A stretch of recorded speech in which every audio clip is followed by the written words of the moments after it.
4 months in, and I still haven't figured out a better way to explain how I got the job than to just say a lawyer showed up at my apartment. That was in February.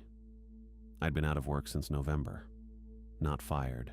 Just the kind of slow fade where fewer shifts become no shifts and nobody calls to officially say it's done. I was behind on rent, eating whatever was cheapest at the Associated on 31st, and I'd sent out maybe 40 applications in the previous 2 months without a single callback.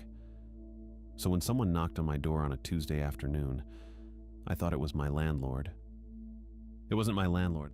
The man standing in my hallway was tall, a little heavy, silver in his hair, and wearing a dark suit that had no business being in my building. He had a leather folio tucked under one arm and a face you forget while you're still looking at it. He introduced himself as Silas Thornton, said he was representing the property management interests of the Strand bookstore, and asked if he could come in. I let him in. I don't know why exactly. Something about the suit, something about the folio. He looked like a man who had already decided how the conversation was going to go. He sat down at my kitchen table without being invited, set the folio in front of him, and opened it. Employment contract, tax forms, a non-disclosure agreement that ran to 4 pages. Night manager position, Sunday through Thursday, 11 p.m. to 7 a.m. The pay was better than anything I'd applied for, significantly better actually. I read it twice. He walked me through the signature lines first. Then, almost as an aside, he told me about the rules. Not all of them. What he told me was the shape of it. Certain areas of the store were off limits after specific hours. There was a basement vault that required particular protocols, and the non-disclosure covered anything unusual I might observe during my shift. He used the word unusual, the way people use it when they mean something else entirely. I noticed that. I asked him what had happened to the previous night manager, a woman named Emma Foster. He looked down at the folio. Not away, exactly. Down. Like the question had landed somewhere on the table between us, and he was deciding whether to pick it up. "If you could direct your attention to the signature lines," he said. That was it. I should have pushed, but the number on the contract was sitting right there, and I had a landlord who wasn't going to stay patient much longer, and I told myself that night managers turn over all the time, that there were probably 100 boring reasons she'd left, that the non-disclosure was just standard legal cover for a business that dealt in rare books. Then I signed. I found the rest of the rules on my 3rd night. I was looking for a mop.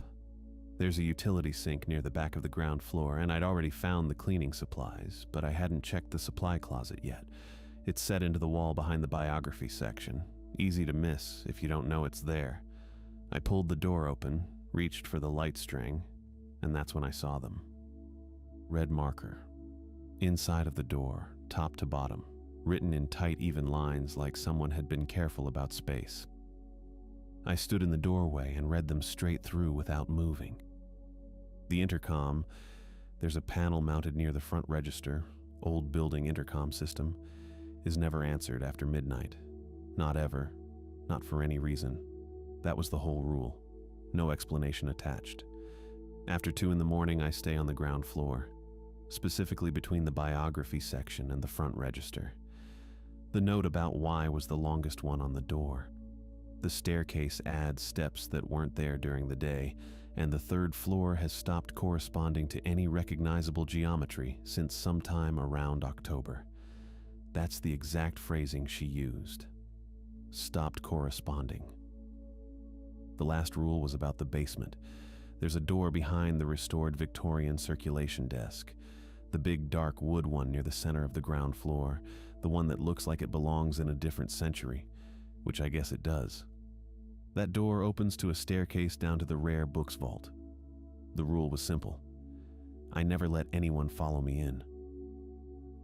I stood there reading them for probably 2 minutes, then went back and read them again. The handwriting was steady. No crossed out words, no corrections. She'd written these out clean. These weren't notes. They were instructions from someone who knew exactly what she was warning me about. I treated them accordingly. I still do. The vault. I went down once during my first week. I'm not sure what I was thinking. Maybe that I should know what I was responsible for, get a sense of the inventory.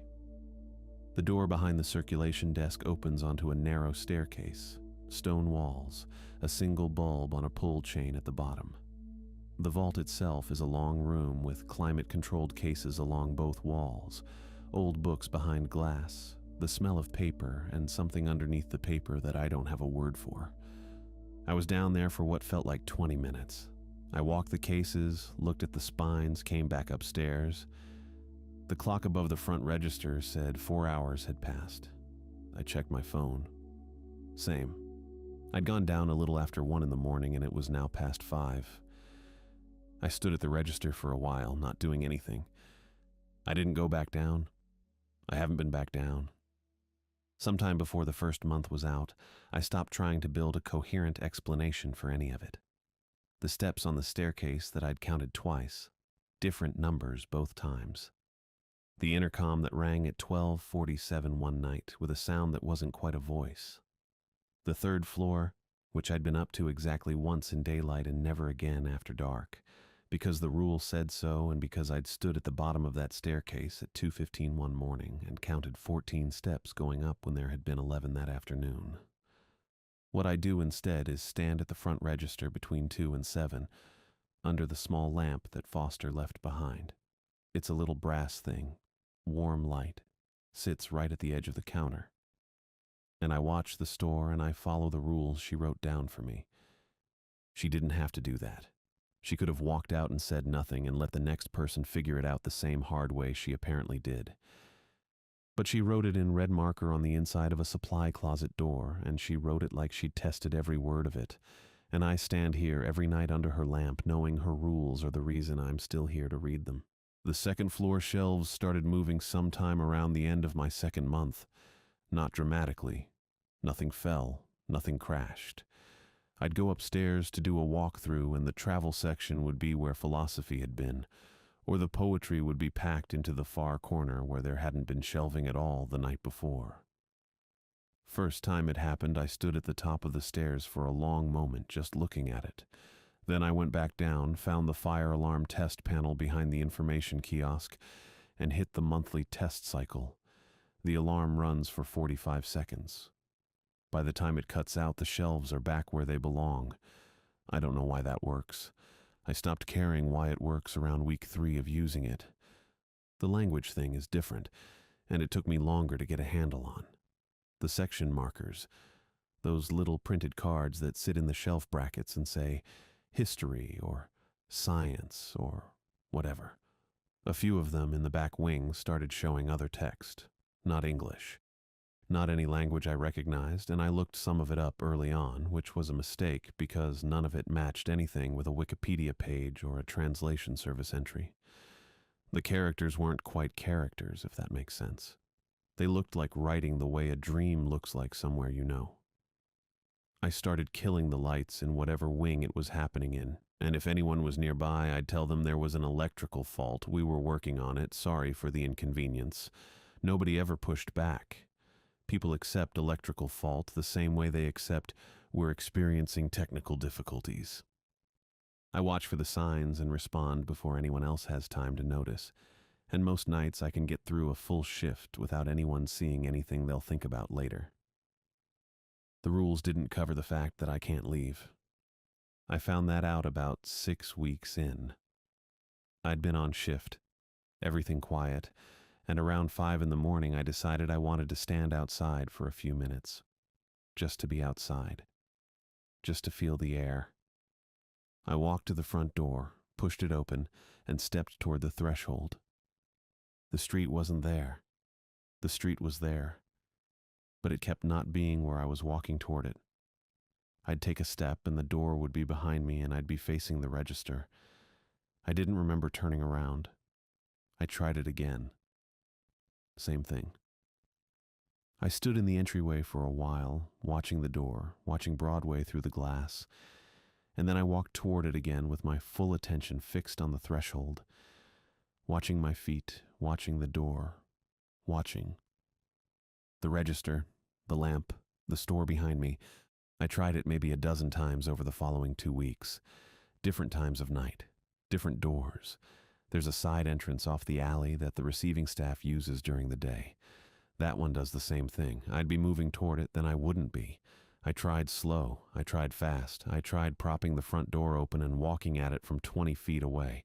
The geometry just reroutes. That's the only word I have for it. The building reroutes me back inside and doesn't leave any trace in my memory of the turn. I stopped trying after the 14th or 15th attempt. I'd run out of variations and I had a job to do. The problem that created was a practical one. I needed food. I couldn't go get it, couldn't leave to pick anything up, and ordering delivery to a building I legally couldn't acknowledge the interior of felt like a variable I didn't want to introduce. I asked Thornton about it during one of his paperwork drop-offs. I didn't explain the full situation, just said I had trouble leaving during certain overnight hours. Was there a provision for meal arrangements? He wrote something in his folio and said he'd look into it.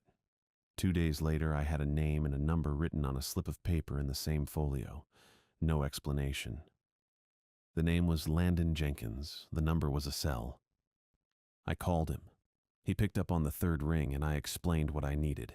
Deliveries to the Strand 3 times a week. I'd pay for the food plus a flat delivery fee on top, cash. He asked what nights. I told him. He said he could do Mondays, Wednesdays, and Fridays, usually around midnight or 1 in the morning after his cart closed, and that he'd text me when he was 20 minutes out.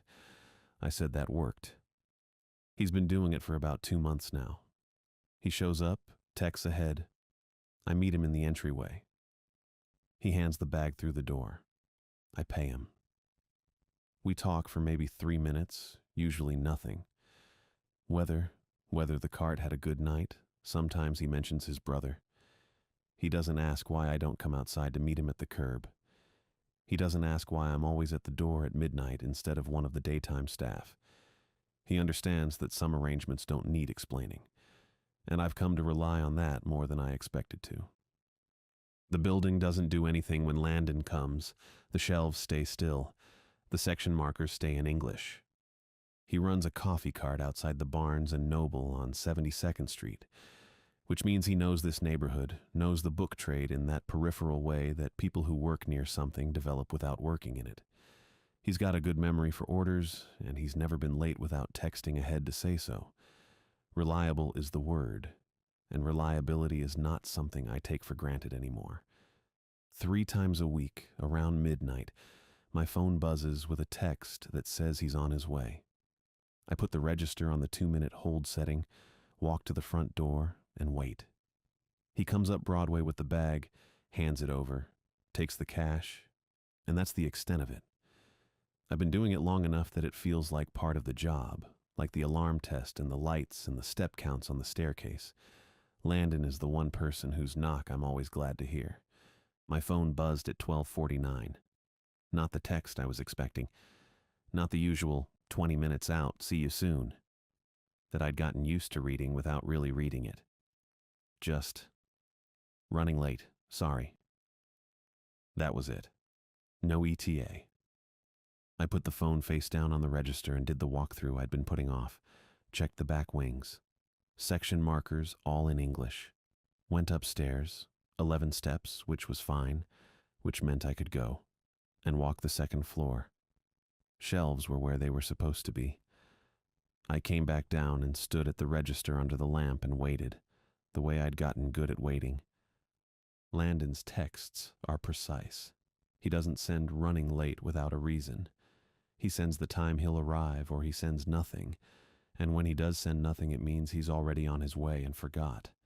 So, running late, sorry, with no follow-up, meant something had happened and he hadn't had time yet to work out what to say about it. I checked the window twice in the next half hour. Nothing on Broadway except a cab and a woman walking a dog too small to be out in the cold. He showed up at 1:42. 40-some minutes past when he'd normally come. I saw him through the glass before he knocked, standing on the top step with the bag still in his hand, not moving, just standing there the way people stand when they're deciding something. He had his canvas jacket buttoned all the way up, and his shoulders were tight. That was the first thing I noticed. Landon doesn't carry tension in his shoulders. I opened the door. He stepped in without me saying anything. Didn't hand me the bag, which he always does. Just held it at his side and stood in the entryway and looked at me with an expression I didn't have a word for. Not scared exactly. More like someone who'd been operating on the assumption that certain things don't exist and had just had that assumption revised. "Sorry," he said. "I know I'm late." "It's fine." He nodded but didn't move. His eyes went to the floor for a second, then back up. "I've got a brother," he said. "Jace. He's at Columbia. PhD program." He paused. "He studies buildings." I waited. "Weird buildings," Landon said. I don't know the exact words he uses. Something about architecture that does things it's not supposed to do. He's been writing about it for 6 years." He shifted the bag to his other hand. "He followed me here from the cart." I looked past him through the glass door panel at the sidewalk. I couldn't see anyone from where I was standing. "He's out there," Landon said. "He's been out there since I came in. I don't think he's going to knock." I moved to the front window, the big display window to the left of the door, the one that looks straight out onto Broadway. I kept back from it a little, enough that I wasn't standing right in the glass. He was there, younger than Landon, slimmer, wearing a dark structured coat, wire-rimmed glasses catching the streetlight. He had a tablet in one hand and something else in the other, a device about the size of a TV remote but thicker, with a small screen and what looked like an antenna stub on one end. Modified EMF meter was my first thought.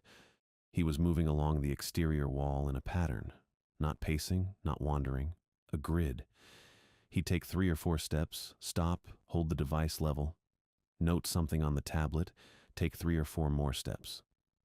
He covered a section of wall, then moved out to the sidewalk edge and ran the same interval back the other direction, working a parallel line. He was mapping something. The wall itself was a data set, and he was reading it, column by column. I watched him work through 2 full passes. What got me wasn't the device or the tablet. It was the way he moved between stops. No hesitation, no recalibration, no moment where he looked up to orient himself. He knew exactly how wide his intervals were. He knew where he was in the grid at all times. You don't move like that the first time you do something, or the 5th. That's someone who has done this specific thing enough times that the procedure has gone into muscle memory. Other walls, other buildings. Landon had come to stand beside me. He didn't say anything. "How long has he been studying this?" I said. Not really a question. "6 years, Landon said. "Since his 2nd year of undergrad. He doesn't talk about it the way a normal person would talk about something. He just works." A short pause. "I didn't know he was following me. I want you to know that." "I know." "He asked me once, maybe 8 months ago, if any of my clients were. He used a word I didn't know. Something about the building being responsive. I told him I delivered to a bookstore. He didn't ask again. I thought that was the end of it." Outside, Jace had reached the corner of the building's face and was standing still, holding the device flat, reading whatever number it was giving him. He wrote something on the tablet. Then he took 2 steps back from the wall and looked up at the facade for a moment, not the way a person looks at a building, not taking in the sign or the windows, looking at it the way you'd look at a problem you'd been working on for a long time and just found a new angle on. I stood at the window and watched him until I'd seen enough. 3 nights after Landon showed up late with his brother's shadow on him, Jace Jenkins walked through the front door of the Strand at 11:47 and introduced himself like we'd made an appointment. "Jace Jenkins," he said, extending his hand across the register. "I'm just browsing." I shook it. His grip was brief and dry, nothing in it. He was wearing the same dark structured coat, same wire-rimmed glasses, No tablet this time, no device, just a man in a bookstore. "We close at midnight," I said. "I won't be long." He moved into the stacks before I could say anything else. I came around the register maybe 15 seconds later and followed him in. He wasn't there. Not in the aisle I'd watched him turn down, not in the adjacent aisle. I walked the ground floor in a grid: biography, history, literature, backwings, and came up with nothing. No coat, no glasses, no sound of footsteps. The section markers were all in English. Shelves were where they were supposed to be. I checked the staircase. 11 steps. I stood at the bottom and listened and heard nothing from the second floor. I spent the better part of an hour looking. At some point I stopped because there was nothing left to check that I hadn't already checked twice. I went back to the register and waited. He surfaced at 1:51 a.m. near the rear emergency exit. Just appeared there, standing in the narrow aisle between the back wall and the last row of shelving, unhurried. Coat still on, glasses still straight. He looked like a man who had finished browsing and was ready to leave. "We closed 2 hours ago," I said. "I know. I apologize for that." He didn't sound like he was apologizing. He sounded like he was acknowledging a scheduling conflict. "I want to be straightforward with you. The lower levels of this building contain something I've been trying to locate for 6 years. I'm not here to cause problems. I'm here because this is where the work led." "You need to leave," I said. "Don't come back." "I understand." He walked to the front door, opened it, and left. He came back 4 nights later. Same introduction near enough. Said he was browsing. Moved into the stacks. I followed within 10 seconds that time. I'd been watching the door all night and I was already moving when he turned the corner. Didn't matter. He was gone the same way he'd been gone before. Completely. Without a sound. Leaving no trace in any aisle I checked. I found him 3 hours later near the circulation desk, standing with his hands in his coat pockets, reading the spine of a book through the glass of the nearest display case without touching anything. I told him to leave. He said he understood. He left. Between visits, what stayed with me was the way he moved through the store when I could see him, the same unhurried intervals he'd used outside with the device. 3 or 4 steps, stop, take something in, move on. He wasn't browsing. He was reading the building the way he'd been reading the exterior wall, section by section, and the stacks were just the next data set. He came back twice more in the 2 weeks after that. Each visit I clocked him in a section I hadn't seen him enter before, the back corner of the ground floor the first time, a spot near the secondary stairwell the second. Both times he stayed longer than the previous visit. Both times I found him eventually somewhere that wasn't where I'd last seen him, unhurried, not quite finished. I tried watching him more carefully on the 4th return visit. Stayed closer, kept him in my peripheral line of sight, didn't go back to the register. For about 20 minutes it worked. I could see him moving through the stacks in that same measured way, stopping, reading a spine or looking at a shelf bracket or just standing still for a moment. Then I glanced toward the back wings because I thought I heard something, and when I looked back, he wasn't in the aisle anymore. I checked the same grid I'd been checking for 2 weeks. Nothing. He turned up an hour and a half later near the information kiosk, standing in the same coat, same glasses, looking at a display of staff pics with what appeared to be genuine interest. "Leave," I said. "I understand," he said, and left. I stood at the window and watched him go down the front steps and turn south on Broadway, hands in his pockets, the same unhurried pace. No tablet, no device, nothing in his hands, just a man walking away from a bookstore in the middle of the night. What I couldn't get out of my head wasn't the disappearing. The building does things I can't explain. What got me was the patience.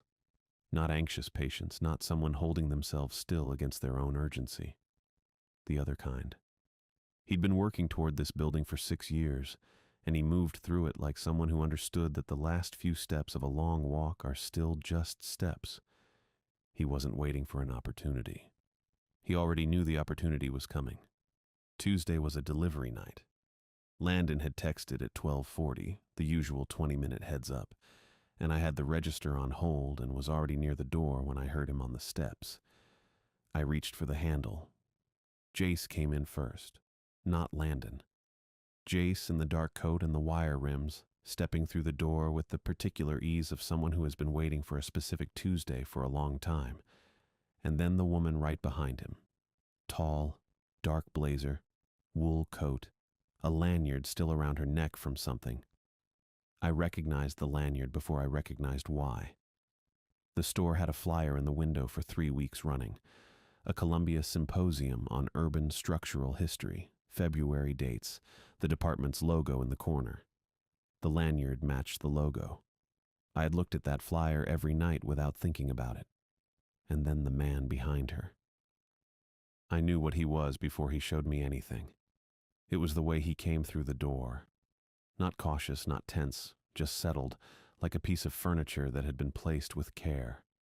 6'2", maybe more, broad across the shoulders. Pale eyes that moved to me and then to Landon and then back to me, and didn't move again after that. He had one hand in his jacket pocket and the hand stayed there. Landon was on the threshold, still outside, delivery bag in both hands, and his face had gone very still in the way I'd only seen once before, the night he stood in the entryway and told me about his brother. "Inside," Rogers said. Not to anyone in particular, just a word dropped into the room. Landon came in. Rogers closed the door behind them. He still hadn't raised his voice. He hadn't needed to. He brought his hand out of his pocket and held the gun low, not pointed at anything specific, just present, the way you'd hold a tool you were about to use. "You'll be coming with us," he said. He looked at me, then at Landon. "Cooperation is the most efficient outcome here." He said it the way someone reads a sign out loud, just confirming the information. I looked at Landon. He was still holding the bag. His knuckles had gone tight on the handles. He wasn't looking at me. He was looking at his brother, and the look on his face wasn't fear exactly. It was something older than fear, something that had been building for a while and had just arrived at its final shape. Jace wasn't looking at either of us.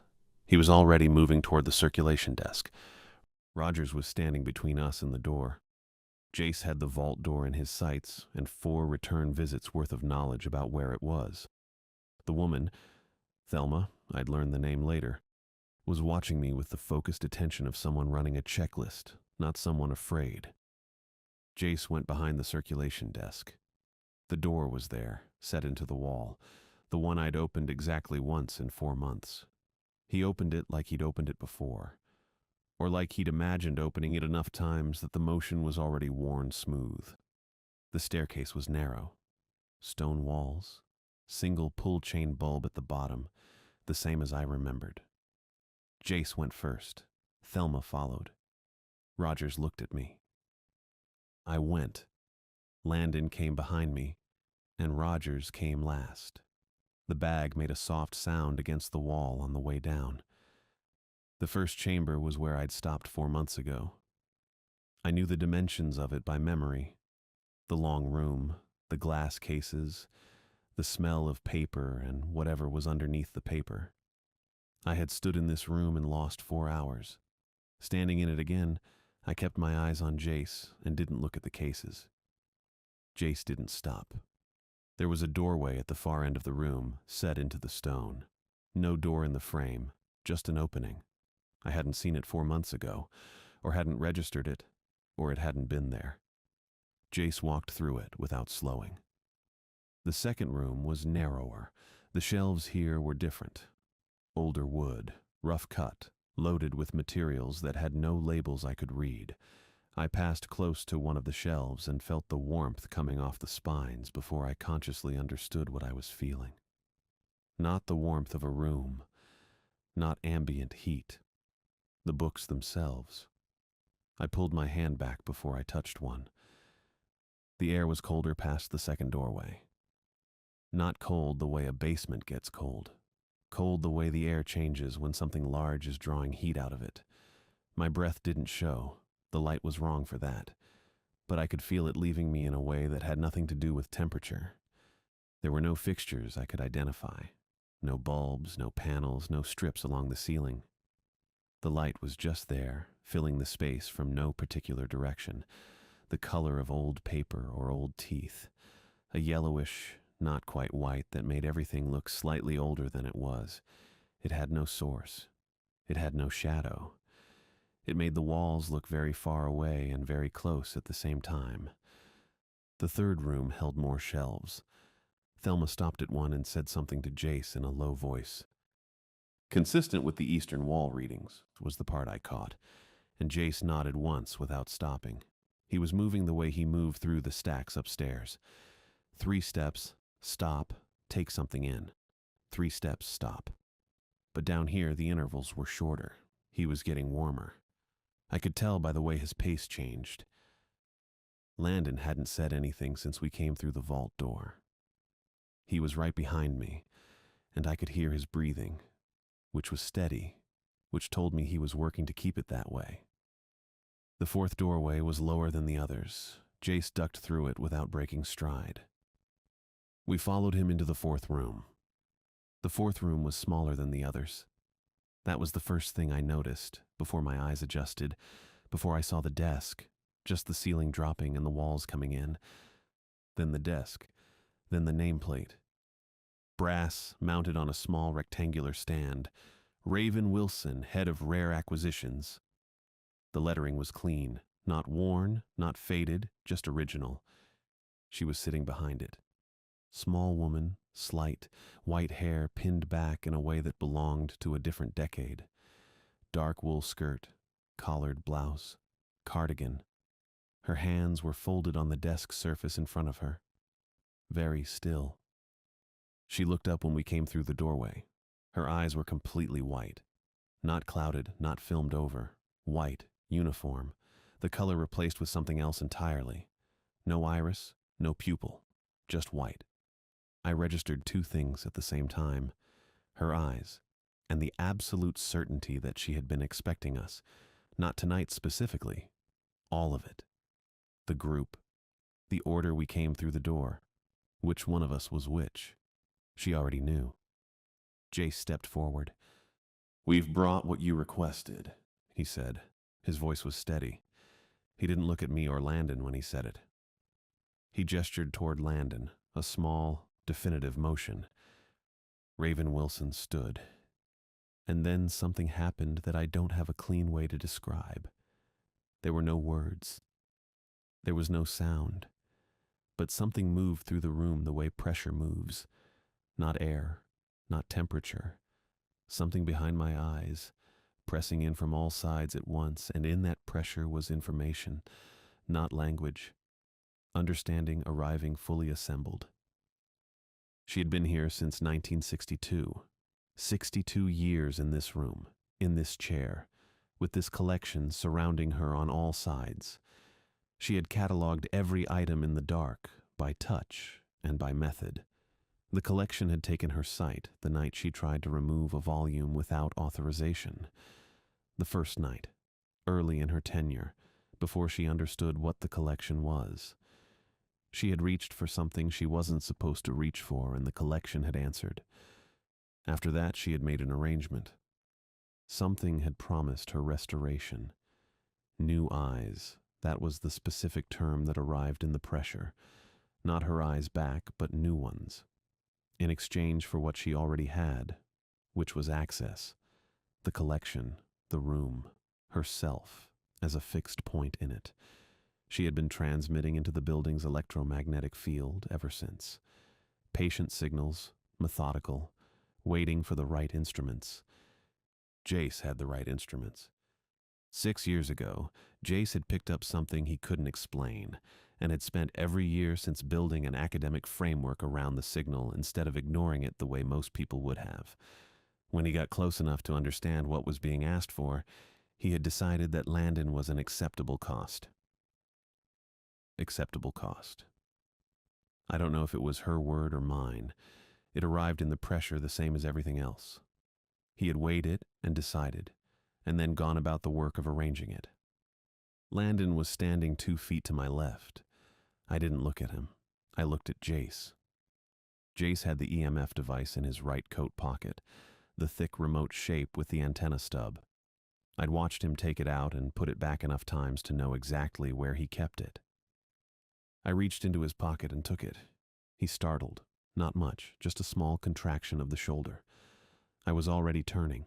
I threw it as hard as I could into the dark past Raven Wilson's desk, into the 5th room, into whatever was beyond the reach of that sourceless yellow-white light. It made a short arc and disappeared before it hit anything. Jace lunged past Raven Wilson toward the dark, that same forward-angled stride, a man running after a piece of equipment he needed. Rogers swung the gun toward me. I heard it more than saw it, the shift of weight, the arm coming up. Raven Wilson turned toward Landon. She crossed the room. One moment she was behind the desk, and then she was crossing it. The speed wrong. Not violent. Not sudden. Just wrong. Her slight frame moving at a rate her body had no business achieving. Landon ran. I ran after him. We came back through fast. Not running exactly. More like that thing where your body has already decided and your legs are just keeping up. Landon was ahead of me by a step or two, moving through the doorway into the 3rd room, and I was right behind him watching the dark over my shoulder. I didn't hear Raven Wilson. I kept expecting to feel it close the distance behind me, that pressure arriving before she did. But there was nothing, just our footsteps on the stone, and Landon's breathing, and the sourceless yellow-white light where the walls seemed close and far at the same time.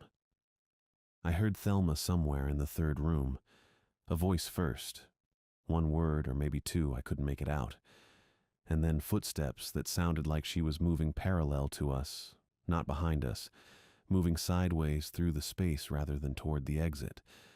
I didn't stop to figure out what she was doing. Then the footsteps went quiet. A few seconds of nothing.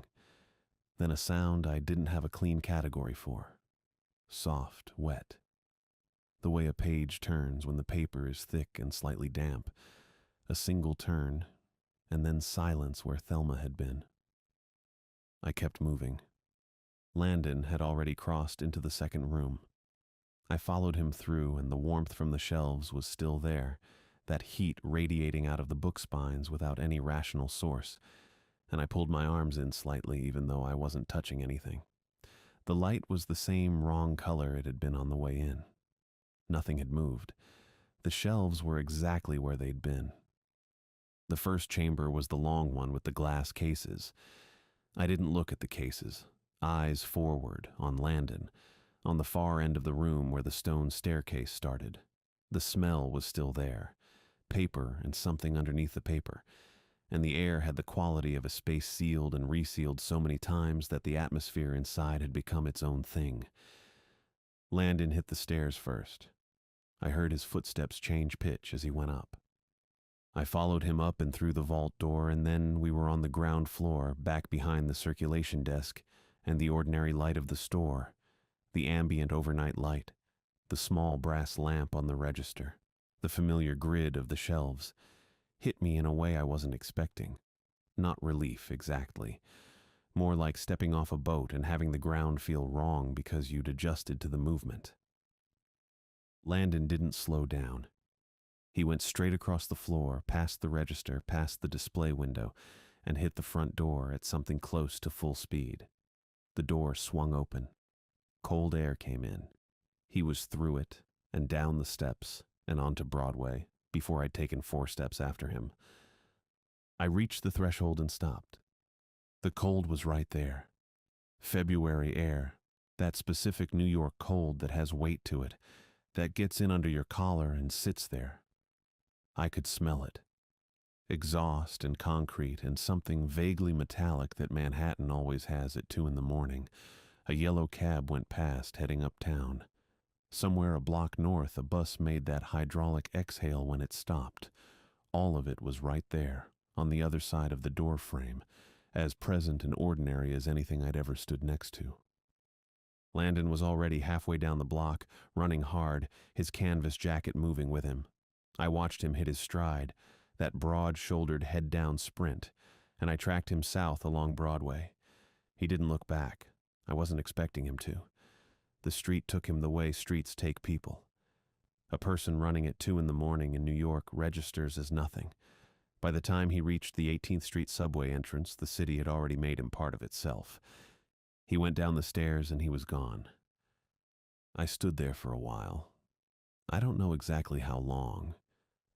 Long enough for another cab to pass and for a woman to walk by on the far side of Broadway with her hands in her pockets, not looking over. Long enough for the cold to work its way up through my sneakers. I'd spent 4 months learning exactly what the threshold does, had tested it 14 or 15 times in the first 2 weeks, and then stopped because the result was always the same. I threw the device knowing Jace would go after it, knowing it would break the shape of what was happening in that room, knowing it would give Landon a few seconds of chaos to run through, and knowing I'd reach the door and stop. Landon had a brother who had decided he was an acceptable cost. Landon had shown up every Monday, Wednesday, and Friday for 2 months without once asking a question I didn't want to answer. He'd texted ahead. He'd been steady in a situation that nothing in his life had prepared him for. The least I could do was throw something. Landon was free because of it. I was still inside because of it. I stood at the threshold for a while longer than I needed to. The cold had worked all the way up through my sneakers by then. That specific February cold that gets into the rubber soles and stays there. And the street was doing what the street does at 2 in the morning. A cab going uptown, somebody's music from a window above the deli 2 doors down, the hydraulic sigh of a bus at the light on 18th. All of it ordinary. All of it right there on the other side of the door frame, like it had never stopped being ordinary, like nothing had happened tonight at all. I closed the front door. The lock clicked, and I stood with my hand still on it for a second, not thinking anything in particular. Just standing there with the cold fading off my face and the store quiet around me, and the brass lamp on the register making its small circle of warm light across the counter. I walked back to the register. I didn't look at the basement door. I knew exactly where it was. The door behind the circulation desk, right there in my peripheral vision the whole time I crossed the floor. I didn't look at it. I pulled the stool out from behind the register and sat down. The stool has a slight lean to the right that I'd been meaning to fix since November. I sat under the lamp and put my hands flat on the counter, and I waited. I don't know exactly what I was waiting for. Not for anything to happen. More like waiting for my own breathing to settle. For the shift to become a shift again instead of whatever it had been for the last several hours. The store smelled like it always smells. Old paper, a little bit of dust, the faint wax from the wood of the shelves. Nothing else. Whatever the basement smells like, it doesn't come up through the floor. At least it hasn't yet. The lamp was warm. That's not nothing. Emma Foster picked it out, or brought it in, or found it somewhere, and put it on the edge of the register counter specifically, not centered, not pushed back, but right at the corner where it throws light across the work surface, and also out into the first few feet of the floor in front of the register. She knew what she was doing.